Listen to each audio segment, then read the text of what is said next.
Я вот сейчас посмотрел, прошел по дому.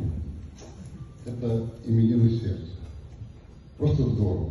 Мы посмотрели библиотеку, посмотрели, где пилоты учат русский язык.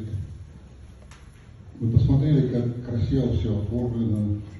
Вот для меня это я впервые здесь, где-то второй месяц как в стране. Страна очень красивая, Кипр.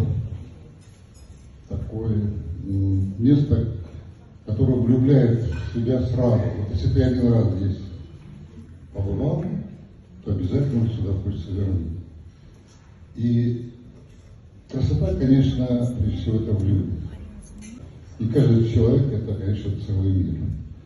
Вот я сегодня еще раз хочу вам сказать огромное спасибо, что вы у нас есть, потому что настолько было приятно видеть всех, и такое ощущение, как будто вас я знаю очень давно.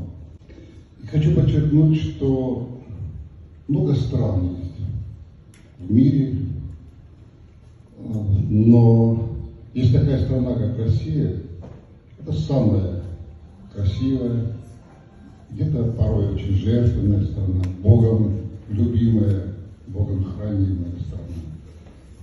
И у нас очень добрые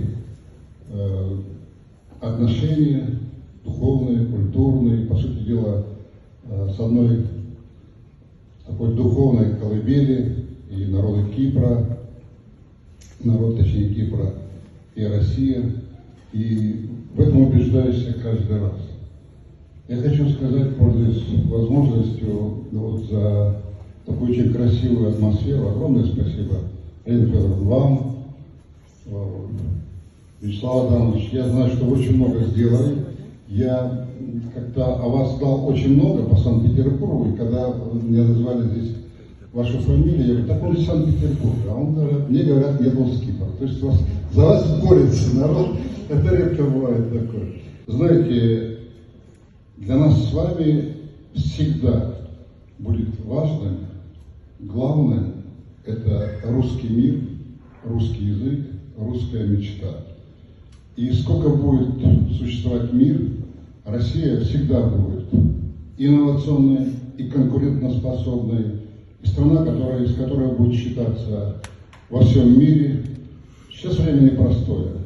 Но всегда происходит переоценка ценностей, и все будет очень хорошо. Всем удачи!